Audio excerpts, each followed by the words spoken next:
خب سلام، وقت شما بخیر. امیدوارم که حالتون خیلی خوب باشه. من برگشتم با یک کتاب جدید، معرفی یک کتاب رمان خیلی قشنگ که حقیقتا دیشب تمامش کردم و کلا کتاب جدیده، چاپ 1404. اسم کتاب هست آذرباد، به قلم خانم نسیم مرعشی که من خیلی دوستش دارم و حالا سابقا رمان پاییز فصل آخر سالت رو هم از ایشون خونده بودم و خیلی خوشم اومد. قلمشون خیلی جذابه. میخوام یک خلاصه ای رو از کتاب آذرباد براتون بگم که حالا شاید یه سری‌ها دوست داشته باشن حالا بخونن راجبش.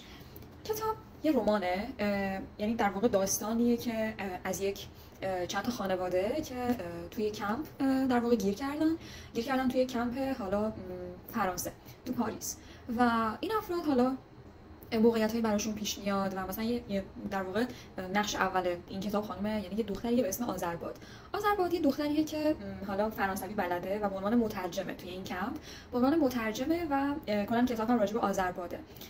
آذرباد دختر قصه ما، من یک خلاصه راجبش میگم. با باباش و که اسمش یوسفه و پدر بزرگش که اسمش بابو هست، یعنی بابو صداش میکنه، و مامانش که اسمش مرجانه و خواهرش که اسمش پناهه و فکر میکنم یه داداش هم داره که به اسمش یادم نمیاد، زیاد پررنگ نیست.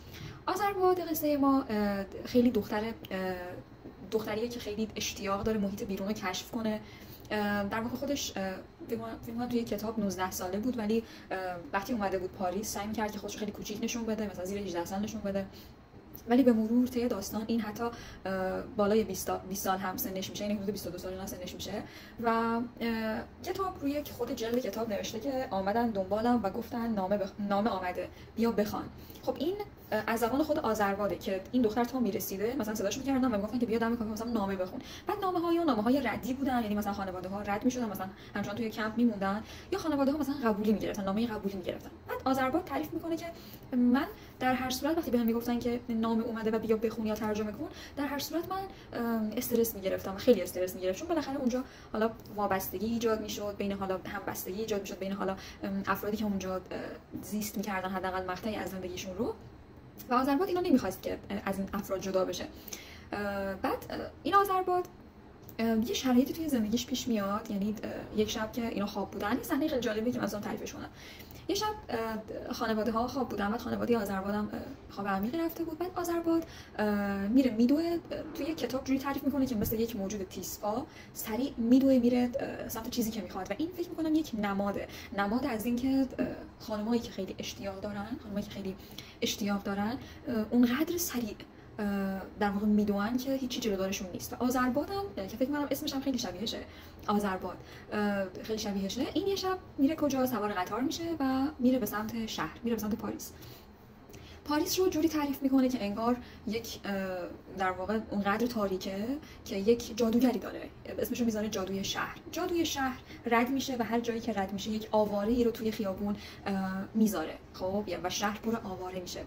و چیز جالبی هم که داشته که میره به سمت یه کافه‌ای رو میبینه. بعد کیو میبینه؟ ونسان رو میبینه. ونسان شخصیتیه که آذرباد خیلی دوستش داره و ونسان همون کسیه که توی اون غربت پاریس اون غربت رو تبدیل به وطن کرده بود برای آذرباد، و به تعبیر خودش به واسطه وجود ونسان بود که به پاریس به چشم یک وطن نگاه میکرد، یعنی بهش وابسته شده بود.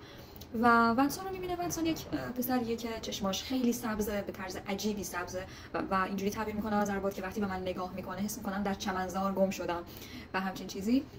ونسان یک پسریه که بازم اونم آواره است، یک برادری داشته که اونم توی دریا غرق شده، گم شده، و ونسان ساز فلوت میزنه و میگذره و آذرباد با ونسان بیشتر آشنا میشه و بیشتر با هم دیگه اخت میگیرن. و این هر دفعه که برمیگرده کمپ، نزدیکای مثلا صبح برمیگرده کمپ که بقیه مثلا شک نکنن بگن که مثلا آذرباد کجا رفته، این میرفته پیش ونسان، حداقل دنبالش میگشته و پیداش میکرده و حالا یک تک اوقات خوبی رو کنار هم مثلا تجربه می‌کردم. مثلا این فلوت می‌زده، این مثلا جوری تعبیر می‌کرده آذرباد که من این لحظات رو می‌بینم، خب این لحظاتی که ونسان مثلا داره می‌نوازه اینا رو می‌بینم، بعد برای روزهای سختی که در پیش رو دارم ذخیره‌شو می‌کنم توی حافظه‌ام. خب این خیلی تعبیر قشنگی بود. بعد یه بار یه صحنه‌ای بود که داشت میگفت من داشتم میرفتم، آذرباد داشت میگه، کلا کتاب از زبان آذرباده، میگه من داشتم تو شهر میرفتم، همینجوری داشتم دنبال ونسان میگشتم. بعد میگه که یهو از طبقه، یعنی بالکن یه کافه ونسان رو دیدم. بعد میگه ما با هم موازی داشتیم حرکت می‌کردیم، راه می‌رفتیم، بعد یهو همدیگه رو می‌بینن، همدیگه رو از روبروی کافه همدیگه رو می‌بینن. بعد میگه اونقدر جمعیت زیاد بود و ما به هم تنه می‌خوردیم و بعد میگفت یه لحظه که همدیگه رو دیدیم کل دنیا به اندازه همون لحظه‌ای که ما در مقابل هم قرار گرفتیم کوچیک شد. دنیا کوچیک شد و من یه لحظه حس کردم توی حبابیم با ونسان که سعی می‌کردم اون حباب رو بگیرم. یعنی لحظات خیلی فرار بود، مثل حباب که شناور توی جو. خیلی تعبیرهای خیلی قشنگی داشت که خیلی خوشم اومد ازش و میگم خیلی سعی کردم این حباب رو بگیرم ولی نمیتونستم بگیرمش. من لحظات خیلی فرار می‌کردم، نمیتونستم کنترلشون کنم و لحظات رو خیلی واقعی توی حافظه‌ام سیو کنم که بتونم در موقع خیلی سخت به عنوان حالا نجات دهنده‌ام باشن. و این میگذره اتفاقاتی که برای خانواده خود آذرباد پیش میاد، گم شدن با بزرگش و بعد حالا جوری که از وطن و آوارگی تعریف میکنه. اینه که یکی از شخصیت‌ها به اسم هیدو یک مدتی در واقع آواره میشه و بعد فرصت اینو پیدا میکنه که مثلا بره پرتغال، کشور پرتغال و ساکن بشه. بعد این آذربایجان میگه چرا این کار نکردی، چرا نرفتی پرتغال و ساکن شدی؟ بهش میگه که من به آوارگی عادت کردم، شاید همین آوارگی سکون من باشه. و خب این خیلی جالب بود، واقعا خیلی جالب بود. بعد میگذره آذربایجان تقریبا همیشه اولین نفری بوده که نامه‌های بقیه رو حالا از دست والری که در واقع متصدی و سرپرست اونا بوده، شخص فرانسوی بوده، والری نامه ها رو می آورد واسه آذربایجان که ترجمهشون کنه. حالا مثلا یه سری خانواده ها رد می‌شدن، یه سری ها قبول می‌شدن. بعد جالبی قضیه اینجاست که نامه‌ای که دقیقاً واسه خانواده آذربایجان اومده بود، اولین نفر دست خود آذربایجان نرسید، دست بکنم این مترجم دیگه‌ای رسید و اون مترجم به والری گفت که آذربایجان حالا قبول شدن، خانواده‌اش قبول شده ولی نه توی پاریس، توی یک شهر، یک کشور دور، زیاد از پاریس دور نبود البته، ولی خب خود پاریس نبود چون که بالاخره آذربایجان متعلق شده بود، وابسته شده بود به این شهر. خلاصه والری میاد و این خبر رو به آذربایجان میده و آذربایجان ریفیوز میکنه، رد میکنه که قبول شدن و من مثلا کجا برم، من پاریس ریشه نموندم، اینجا اینقدر موندم. منظورش از ریشه همون ونسان بود چون که متعلق شده بود بهش. بعد میرفت آذربایجان اعتراض میکرد و باز هم میدوید مثل باد، میدوید سمت کمپ و پیش خانواده‌اش میرفت و میگفت که وسایلتون رو جمع کنید، ما امشب باید بریم که والری ما رو پیدا نکنه و بگه حالا بیاید برید یه کشور دیگه. این میره و کجا میره؟ با باباش همه رو خبردارش رو میبره. میره کجا؟ میره پیش ونسان، میره توی در واقع پاریس، اونجایی که اینا خب کارتون خواب بودن دیگه. میره تو خیابون پیش این میخوابه، یعنی میمونن، باباش همه اینا هستن. و بعد که میگذره ماجرا رو واقعا واسه باباش تعریف میکنه چون که اینا بالاخره فرانسوی بلد نیستن، فقط خودش میفهمید جریان چیه.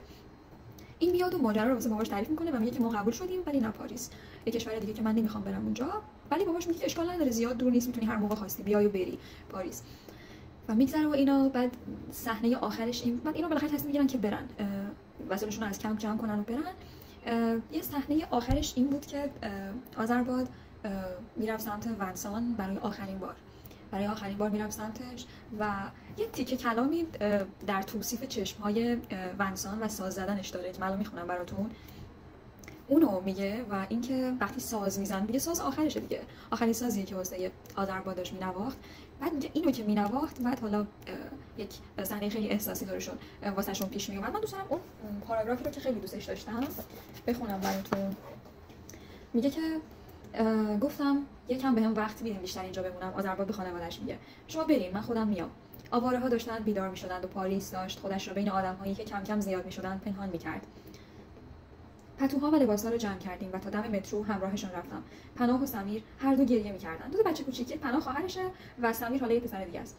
برگشتم بالا. ونسان داشت همون قطعه‌ای را میزد که روز اولی که دیدمش زده بود. قطعه‌ای که صدایش شبیه صدای پرنده‌ای بود در جنگل‌های شرق اروپا، که وقتی خیلی ناامید و خیس و خسته‌ای، وقتی فکر می‌کنی زمین برای تو خیلی بزرگه ولی با این همه بزرگی جایی برای تو نداره، می‌خواند و دلت را گرم می‌کند و دلت می‌خواهد پرنده باشی و فکر می‌کنی پرنده بودن یک راه است.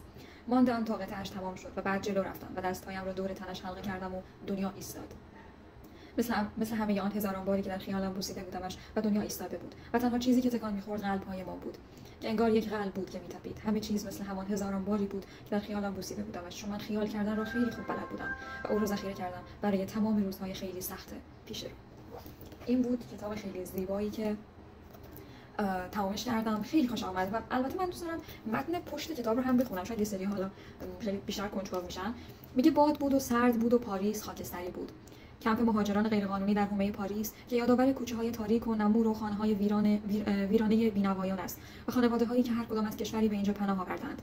آذرباد که فرانسه را به خوبی یاد گرفته، حالا دستیار یک فرانسوی است که می‌آید و به کارهای اداری و نامه‌ها و امور پزشکی و بیمه مهاجران رسیدگی می‌کند. او که تنها زبان بلد بین این خانواده‌هاست، ناخواسته مسئولیتی بر عهده‌اش گذاشته شده که گاهی بار سنگینش او را از پا در می‌آورد و همچون بهمنی از غم سرد و تیره در خود می‌بلعدش. چرا باید مجبور باشد درد را، بیقراری و دلتنگی و استیصال را به زبانی دیگر ترجمه کند؟ چطور می‌تواند بگوید این احساس اضطراب نیست، نگرانی نیست و بیقراری است؟